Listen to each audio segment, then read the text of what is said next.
I'm Logan Crawford, and right now on the Spotlight Network, we're exploring a groundbreaking guide to lasting wellness. The name of the book, Surviving, A Physician's Guide to Health and Being Your Own Healer. It's written by a terrific author, a wonderful, outstanding doctor by the name of Dr. Radha Gopalan. And as a leading heart transplant cardiologist with expertise in both Eastern and Western medicine, the doctor empowers readers to take control of their health with practical tools and deep insight. This powerful book introduces us to 6 views, 7 concepts, and 8 rules to help readers transform their mindset and unlock the healer within.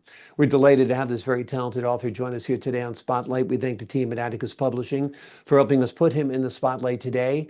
And we ask viewers like you to support authors like him by subscribing to our channel and by purchasing his amazing book. The links are below this interview. And be sure to download the Spotlight Network TV app streaming on Roku, Apple TV, and Amazon Fire TV. Doctor, thank you so much for joining us here today on Spotlight. Thank you so much for having me. It's a pleasure to have you on the show, sir. You have an awesome responsibility in this life. You are shepherding people through an unbelievable process, which is heart transplantation. To me, growing up in the 60s and 70s, when it was all very, very new, it's hard to believe that it is almost commonplace today that heart transplants are done routinely. Tell us a little bit about your work as a heart transplant cardiologist and how that has shaped your view on health and wellness. Yeah, you're right. And a heart transplant in the 1960s was a dismal outcomes, and it was paused in the 70s because of lack of success. Since 80s, after discovery of new immunosuppressants, it really took off. And in the United States, 90s actually saw a proliferation of heart transplants. So much so that currently we have about 4,000 patients who require heart transplant annually and approximately about 2,500 hearts available. That means about 1,500 of those patients may not get transplanted in the year they are listed, and there's a very high risk of them dying without this life-saving procedure. So as a result, my life is involved with making sure that these patients survive one way or another until an organ becomes available. It's extremely important for them to get a second chance. So it's tedious, but it also gives an opportunity to get to know them on a personal level, understand how the stress of waiting for a life-saving event with the uncertainty of when that's going to happen unpeels the layers of human masking and exposes the true spirit of those patients. And then you kind of get to know the true person behind all what life has to do to them. So what that enabled me is to look deeper into the medicine as we practice, what works, what doesn't work, what is needed.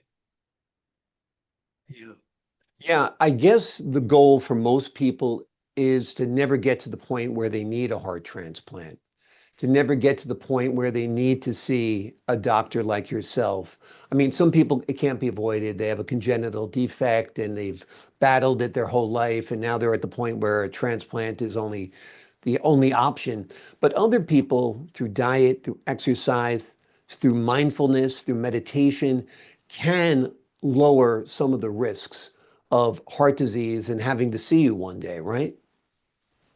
Absolutely. And I think for any one of us who is, the most important part is, how long we live. We don't realize that until you hit about 40 years of age. And from 40 onwards, you start beginning to feel the effect of aging. And then the next question is, am I going to live to be 80, 85, 90? We would love to be, centenarians, but, most people don't aim for that. But that becomes a very important finish line for most people after the age of 40.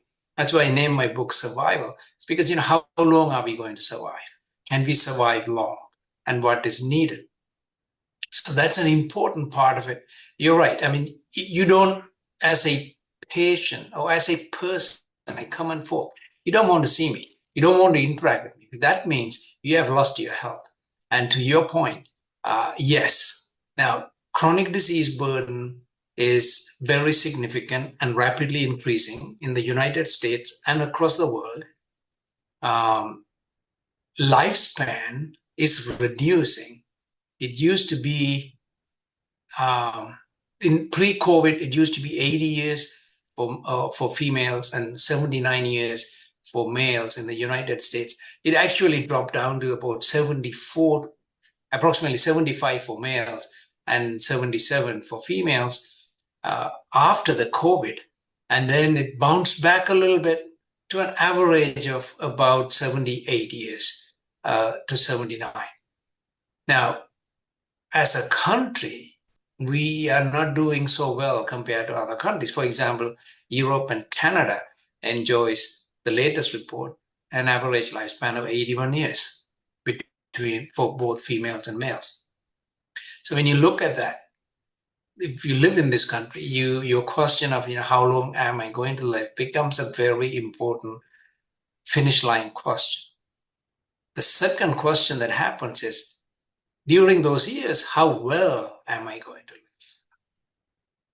It's one thing to live bedbound to be 95, and it's another thing to live being active to be 95 and enjoying life. So that's a major conundrum. So that's called health span. So the health span and lifespan are intricately involved and intertwined in one's life.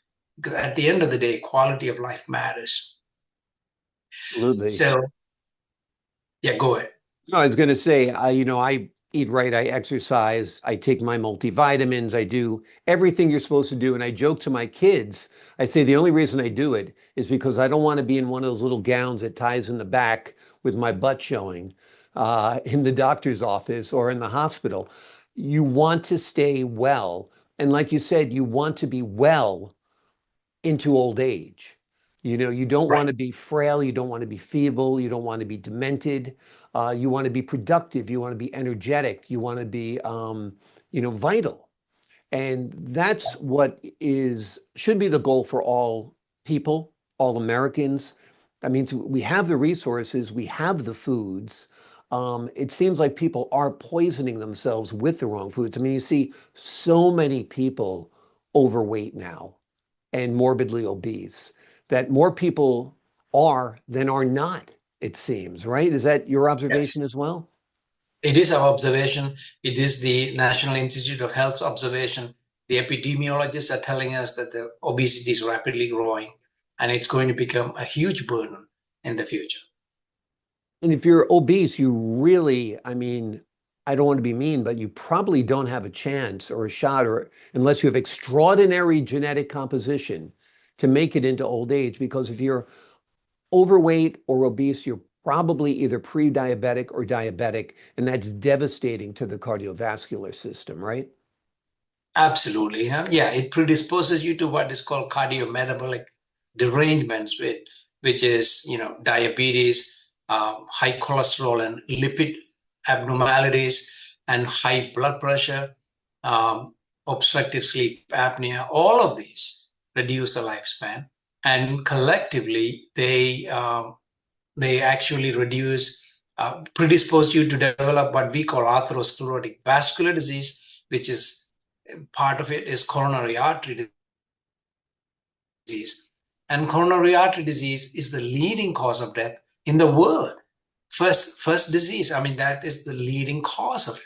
And even though we have technologically made significant strides in the medicine part of it, science has evolved. We do a lot of things to help patients when they develop coronary artery disease.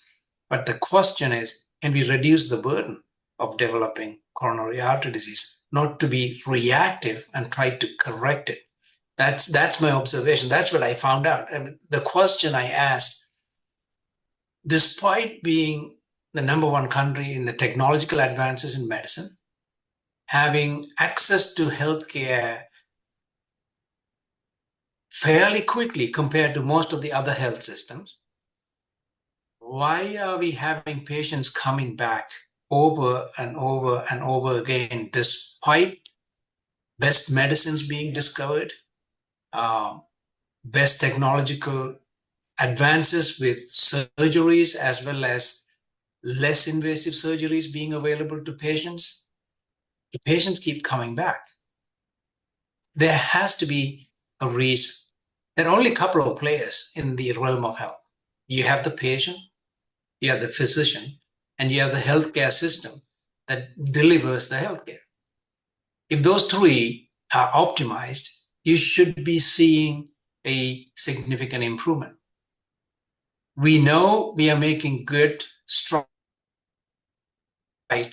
in technological advances and discovering new medicines for almost all the diseases. Wonderful medications. We know our healthcare system is fairly accessible to most patients. And so there's no delay. Unlike in other healthcare systems, you have to wait 3 to 4 months to do a non-invasive testing. In the United States, you can have it done within a week if your doctor makes the effort. So despite that, what in the three players are we not promoting? And I come to the conclusion, the patient. We have set the environment for disease care to take care of the disease when you develop one, but we have not set the patient and empowered them to take care of themselves. So that was the aha moment when I see transplant patients. Even after transplant, they continue to develop and struggle with chronic problems like diabetes, high blood pressure, coming back to the hospital. So we gave the life-saving organ transplant, but we never trained them how to be healthy.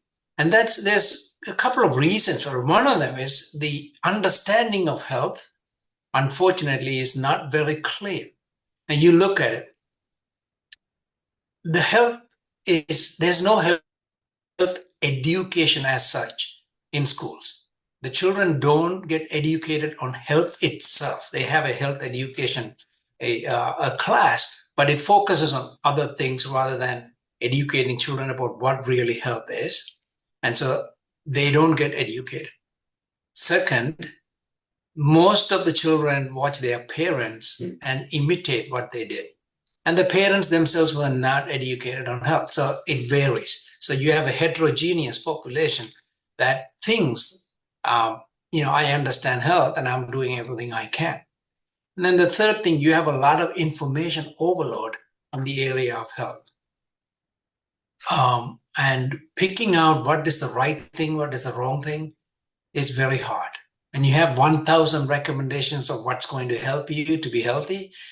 It's hard to prioritize and make a list of things that you can do within 24 hours to figure out what is important. And no one is educating. So my sense at the end of watching all this, and fortunately I was exposed to Eastern medicine and trained in Western medicine, and had an opportunity to see what both medicines can offer and also where the gap is. I realized I need to empower the patients. We are good at providing medicine and surgery. That's fine. They have that. We are good at having them access to medicine. That's also good. But they are not empowered.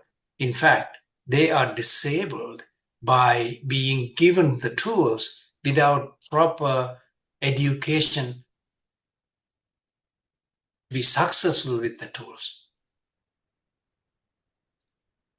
I think a lot of people are looking for the magic bullet, are looking for the pill, and that's a mistake. I think if you want to lower your cholesterol, go on a Mediterranean diet and eat lots of fresh fruits and vegetables and whole grains. And I'm sure you agree that that's if you can control your cholesterol that way, it's better than a statin. But there is a lot of misinformation out there as well. I mean, you hear a lot of people say, only eat protein. Eat only protein and you'll be healthy. It'll reduce your blood sugar. You'll have more energy. You'll have more stamina. Other people only eat veg. So where do you lie in all this? Is it somewhere in the middle? Tell us a little bit about the approaches people can take right now to improve their health. Yeah, I take, thank you for asking the question. Logan, I take a completely different view on this. So instead of asking what is the diet I need to take, what exercise I need to do, every individual is very unique. They have their own prints. Your DNA is very specific to you. Your cultural background is very specific to you. And most of the studies we do, we really don't separate those variables. We put all the patients in one group, and then two groups are studied with any kind of intervention. So science is good in that respect, but it doesn't really formulate the results to a particular individual. It formulates the results to a group of people. Now, within that group of people, there are individual uniqueness that affects these individuals. The concept that I have, and it's not that I didn't discover this, I just, by experience, I realized one of the things that's missing is self-empowerment. In other words, let me explain. There are patients in my practice that I think they are going to walk after a surgery, they are going to walk, it's going to be a piece of cake. They are going to walk out of the hospitals after successful surgery. And I find they don't. And there are other patients, I think this is going to be a high-risk case, all hands on deck. They are going to have some complications, and you find them walking out like a breeze. Now, what is the difference? The difference is the patient. Their dependence on their own power, how they react to the stress, how they believe that they can go through this. And that seems to play a major role. I can have an 81-year-old successfully out the hospital if they believed in themselves and their spirit. And what I call health reserve in my book is high. They are successful. You can have a 45-year-old with low health reserve. They have depleted their health energy, health reserve, and spirit, and they suffer, and some of them don't get out of the hospital despite the best medicine that's available. So the key important point is, this medicine, the pills and the injections, they're good tools to support. They restore health. They don't generate health. It's a major distinction. So you could have a diet that'll try to help you to restore health, but you still have to supplement that activity by improving and connecting with your own spirit and taking part in activities of strengthening the human spirit. So this is something I learned through my Eastern medical training. The Chinese believe in that a human being is given a certain amount of energy. There's no scientific background to this. This is a philosophical idea. The human being is given a certain amount of energy at birth, and when that energy is depleted through aging, it doesn't matter it's at 100 years or 80 years or 60 years, then your life ends. Now, who keeps that energy to 100 years versus who depletes it fast at 60 years depends on how you live your life. So that's where your lifestyle comes in.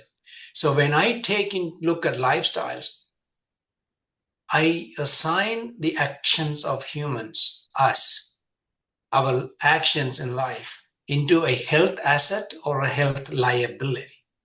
So for example, a person who eats the right diet, the diet can be digested easily without any chemicals, and the nutrients can be absorbed.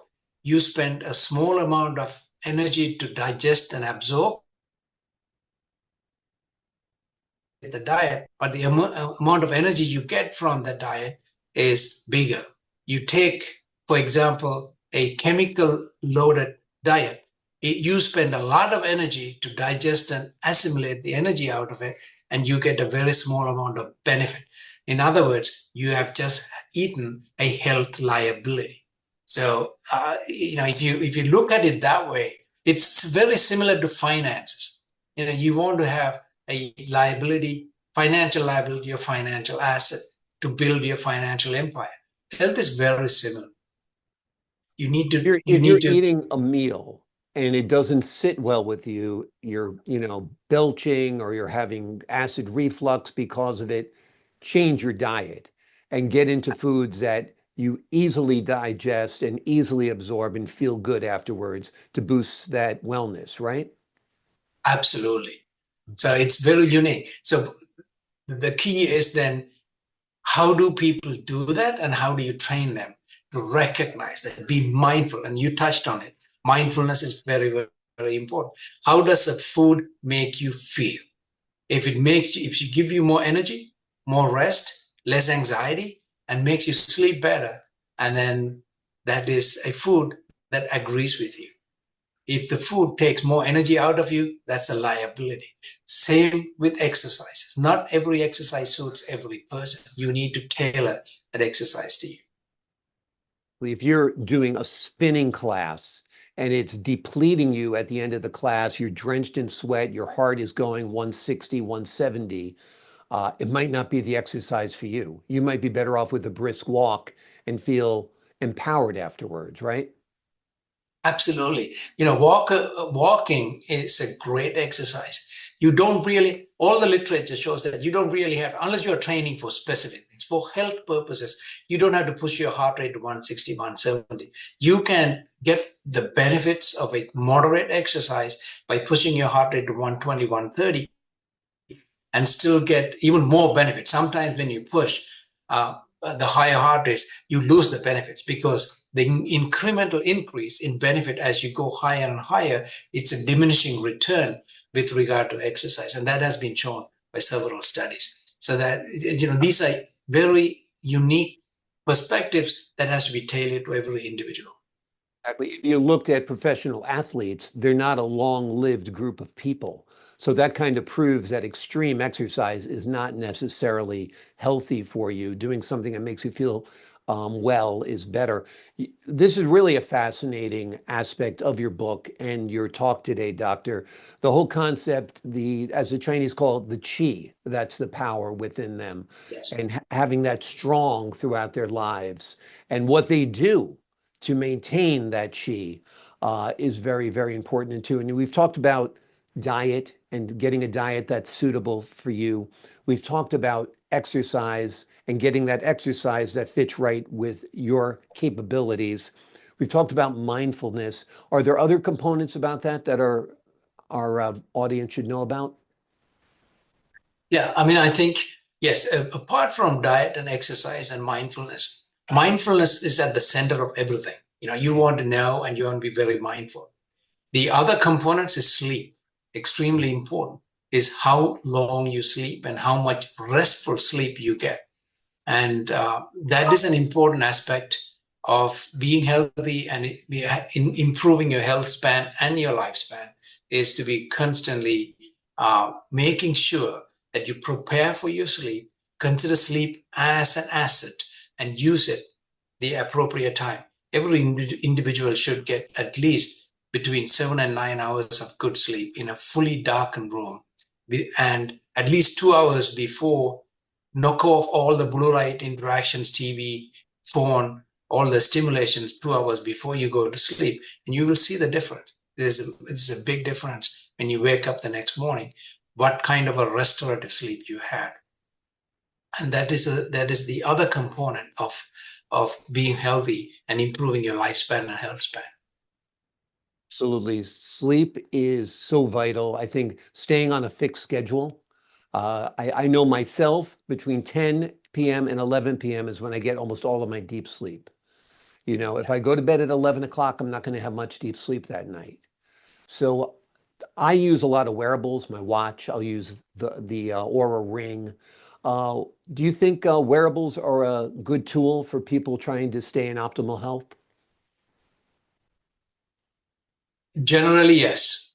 So there are a couple of things with regard to wearables. They inform you of what's going on, which is good to add value to your mindfulness, so that it'll get you a quantitative measure of your qualitative intention to understand what's going on with your life. So generally, I look at them as favorable. The only one concern is so there are some people who are worried about electromagnetic interference with your body and things like that. So just be mindful of that. It's your own preference. If the mindfulness and the quantitative data you get actually makes you continue to make progress, it might neutralize the negative effects of the electromagnetics. And if not, if you're not taking progressive action or with the quantitative data, then it becomes a health liability. So that's why it's very easy to look at, the return on investment and what you gain from what you do. Is it neutralizing the negativity? One of the things I take, I'm not a hardcore person that says, don't do this, don't do that. And I just say, do it with mindfulness and balance it out. It's okay to do a bad thing as long as you balance it the next day, because the human body is created with inherent abilities itself. It just does it on its own. We just have to nurture it and make sure that it's able to perform. Exactly. And like you said, the mindfulness is so important because you know how you feel after a good night's sleep. You know the routine that works for you. You don't really have to look at an Apple Watch to know. Or you can wear the Apple Watch for a month or two, find out what the pattern is, and then not wear it at night if you are concerned about electromagnetic fields. Stress. Stress is a killer. Stress, in my mind, is almost man-made because some people can be in the same situation and be very, very cool and calm and relaxed about it. Another person will be like totally tensed and overwrought about it. So, how do we get a handle on stress, in your opinion? So a couple of points about stress. I'm glad you mentioned this. In the 90s, there was a cardiologist by the name of Dr. Elliott. He did a very beautiful study where he put two groups of people and gave them stress and observed their heart rate, blood pressure, and how they reacted. And he found there are two groups of people. He called them hot reactors and cold reactors. So inherently and genetically, there are some people who do not inherently react to stress the way other group reacts. They are called hot reactors. So you're right. Some people get all tensed up and worry about things that may not be there. The other group is cool as cucumber. The thing is, so the stress is not about what the stress side, it's about how you react to it. How do you handle that? So there's one single thing that has stood the test of time is detachment. Can you look at the stress objectively and not get subjective about it and then take the appropriate action? So that means you have to detach yourself from getting involved in the stress itself. The technique that has allowed us to do the top of the list, for me, I'm a yoga teacher and a meditation trainer. Meditation allows a person to actually look at their life problems unattached. So detached from the problem, they are able to objectively look at it and formulate a response that is appropriate than getting caught up in the stress itself and then perpetuating the stress in their life. There's a lot of stress. Great advice. Yeah. Detachment is so important. I often use the analogy of an ER doctor, that if somebody comes in riddled with bullet wounds, the ER doctor isn't freaking out. Oh, what do I do next? What do I do? Oh, he's going to die. He's bleeding. The doctor detaches himself or herself, assesses the situation, decides what wound needs to be addressed first, and goes about his or her business, right? Yeah, absolutely. We are trained to do that. Physicians are trained to detach themselves from factors that differentiate or attaching ourselves to the situation at hand. You have to be completely objective to save lives. If you get involved in it, the judgment is impaired. So it's the same in real life. If you get involved with the stress and get caught up in it, your judgment is impaired, and it only creates more stress. One of the other things, we are also stress eaters. A lot of people eat their stress. In other words, they reach out to bad food, such as sugar, alcohol, smoking. So then now they are habits. these habits have a potential to become your destiny, because now these are the lifestyle things that we are talking about modifying. So they are all health liabilities. So it's extremely important to pay attention to your stress and train yourself how to react to it. It's not how to handle it. Sometimes we pay attention to the wrong endpoint and then we are not successful. It's how we are going to react to stress. The handling part, if you know how to react to it, and if you get detached and look at it objectively, your handling will be much, much better, because you're not going to get involved. Your judgment is much better. You come up with the best action plan to handle that stress. Stress is part of our life. It's Yeah, not going to stress is go away. unavoidable. In fact, I Yeah. think during one of the studies of stress, one of the most stressful occupations there was back when they had them, was being a token agent in the New York City subway system, because there was always a line and people were angry. And so you never know where you're going to find the stress. You would think Yeah. being a cardiologist would be more stressful, but being that token taker was considered one of the most stressful jobs. Let's talk about your book a little bit more and how you think people can use this book as a tool to not only survive, of course, but to thrive into their 80s, their 90s, and beyond. We've got a lot of great role models out there nowadays, Doctor. We have people like Clint Eastwood, who's 95 years old, still directing films. So you can be productive, you can be sharp, you can be able-bodied if you follow the advice in your book, no doubt. So tell us how we can use this book to improve the quality of our lives as well as our longevity. Yeah, thank you so much. The book is divided into three parts, intentionally divided into three parts, recognizing a couple of gaps. The first gap is that I live in a healthcare world, providing disease care, and every one of us know this. We call it healthcare, but we provide disease care.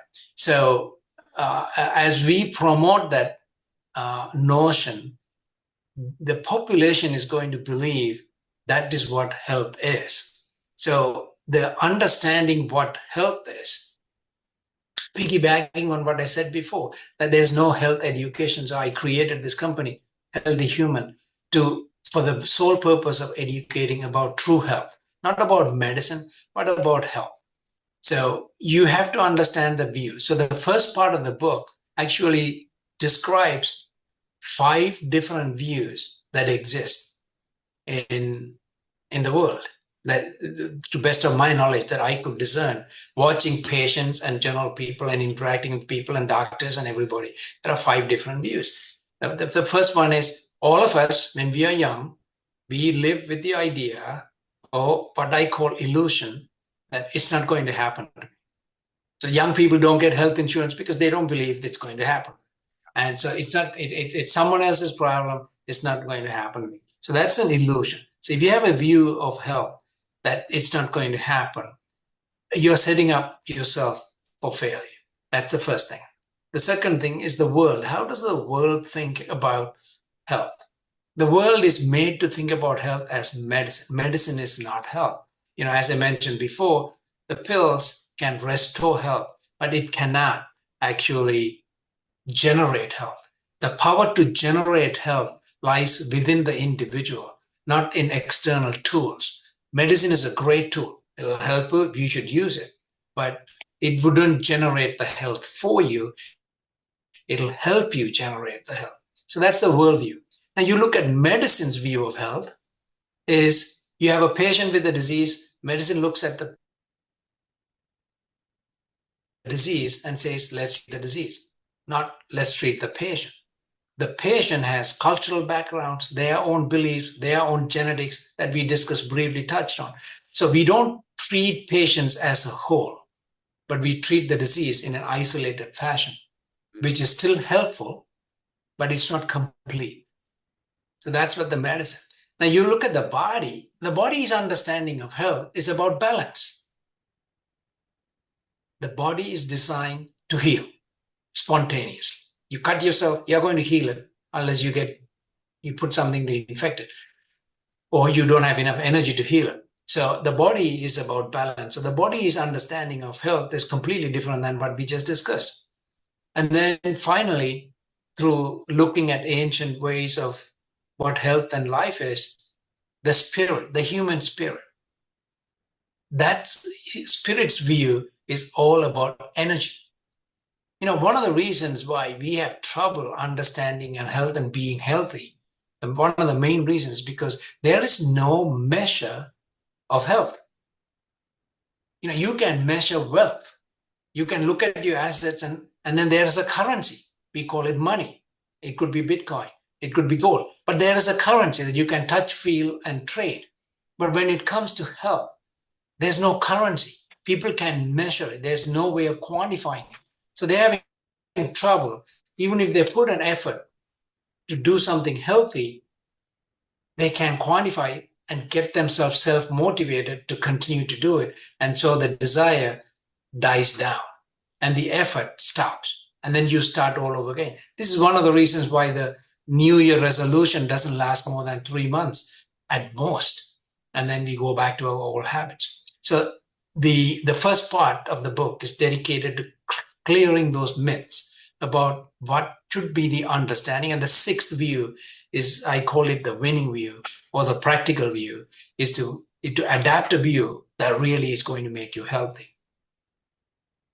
Wonderful. The second, Go ahead, the second. The second part is actually drawn from the Eastern and Western medical principles. It's actually, health is something that's renewable. A lot of people don't know that. You put the word renewability and they're like, I can control it. Yes, you can absolutely control your own health. And how do I renew it? I just adapted the concept of be mindful of health assets and health liabilities in your daily life. If you can question that, is this a health asset? One of my great friends, Mr. Kiyosaki, when I discussed with him about money, he said, what is a liability? Liability, anything that takes money out of your pocket is a liability in the financial sense. Anything that puts money in your pocket is an asset.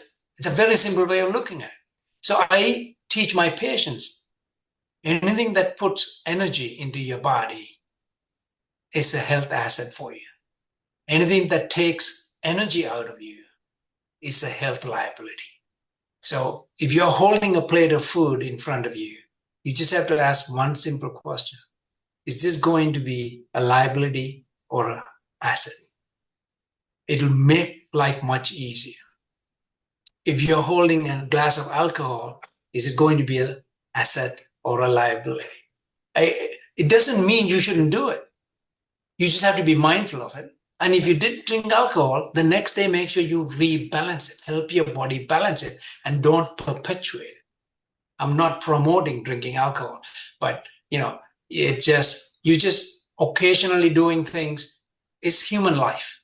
You can't be regimented, but you just need to be mindful enough to rebalance yourself. So the second part of the book it's about 7 principles that gives you, that empowers you to take care of and take control of your own health. Wonderful, wonderful. Very, very important, fascinating. When it And comes the to third part, alcohol, I think a good guideline is when you go into your annual physical and they ask you how many drinks per week you have, if you're lying, you're drinking too much. If you're saying 3 to 4 a week or 3 to 5 a week, and it's really 7 to 15 a week or whatever it might be, because we've been told now that you can have a glass of wine or 2 every night and it won't hurt you. That it's given some people the green light to drink excessively, I feel. And it's become a real problem. And I think perhaps a little bit of wine could be an asset. I'm an advocate now of no alcohol for optimal health. But like you said, I'm like you, I'm not hardcore, but be mindful of whether it's an asset or a liability. I think you were going to go into the third part of the book, Doctor. Is that what you're going to explain next? very quickly, yeah. So there are Sure. 8 rules. And the most important one I want to touch base and for the audience know is it's something that's extremely neglected and very, very disadvantageous to a common folk when it comes to health and receiving health care. as a person, if I have to walk into a court for some kind of litigation, I will never go into a court without a lawyer.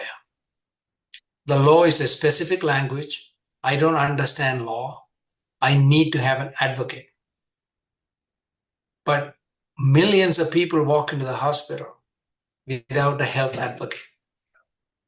As doctors, we have to make a lot of explanation simple. I learned medicine in Greek and Latin words, and then I have the responsibility to break it down into simple English to explain that to patients. And even then, it's very hard for some patients to understand. You can't blame them. And doctors' visits are short, and then they go home and they forget everything that's mentioned because we dump a lot of medical information in a very short period of time and expect those patients to remember. So there's no tools that helps the patient to really retain, understand, and assimilate that to make a good decision. So what's the easiest thing is to forget about it. So but my 8th rule in the book is identify a health advocate. We provide that. There are services. You need to have your primary care physician or your Eastern medical professional or someone who understands the healthcare system, who helps you navigate this. All my friends who are well-to-do, they have their advocates. I mean, for example, take me. If I have a medical problem, the first thing I'm going to do is to call one of my friends and ask, hey, what do you think I should do? I may not take the advice, but I'm going to call. I'm seeking advice from other people in the field before I go into the hospital to figure out what's happening. Why we should have that for every single person should have that ability to do it. I will strongly encourage. That's my 8th rule. But there are other rules I mentioned in the book. But they are all tailored to make you successful in conducting your life in a healthy way. Wonderful. So empowering, so spot on, so correct. Having that healthcare advocate is so important. I'm blessed. My best friend is an anesthesiologist. So, at any point you can get a call. My mother's going through this. I'm going through that. The doctor's saying this. What do you make of that? And he actually is a top doc. So he's super helpful. And like you said, we all need somebody like that we can call. The role of the family physician, unfortunately, they're overwhelmed. They've got such a patient load nowadays. But if you can find a good family doctor or an internist, that can help fill the role a little bit. Or be smart when you're growing up. Be friends with the smart kids. They're going to become doctors, and you can call them later on in life. So that's my bit of advice. But no, seriously, that is great advice to have a healthcare advocate, as are all of the tips that you shared with us today, Doctor. This book is needed. This book is necessary. It's called Survival, A Physician's Guide to Health and Being Your Own Healer. It explores Western medicine and its ideals, Eastern medicine and its ideals, and puts together an essential roadmap for anyone to take charge of their health journey. Doctor, before I leave you today, anything else you'd like to add? And interestingly, based on this book, I have created a game called Survival, the Longevity Game.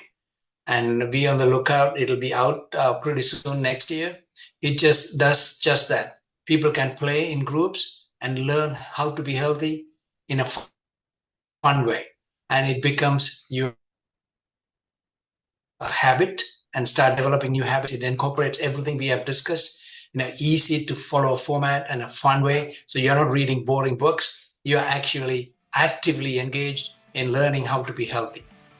It's great. I look forward to winning that game, as do all of our viewers out there for sure. I appreciate your time today, Doctor. To the folks at home, I'm Logan Crawford, thanking you for your time this time until next time on Spotlight.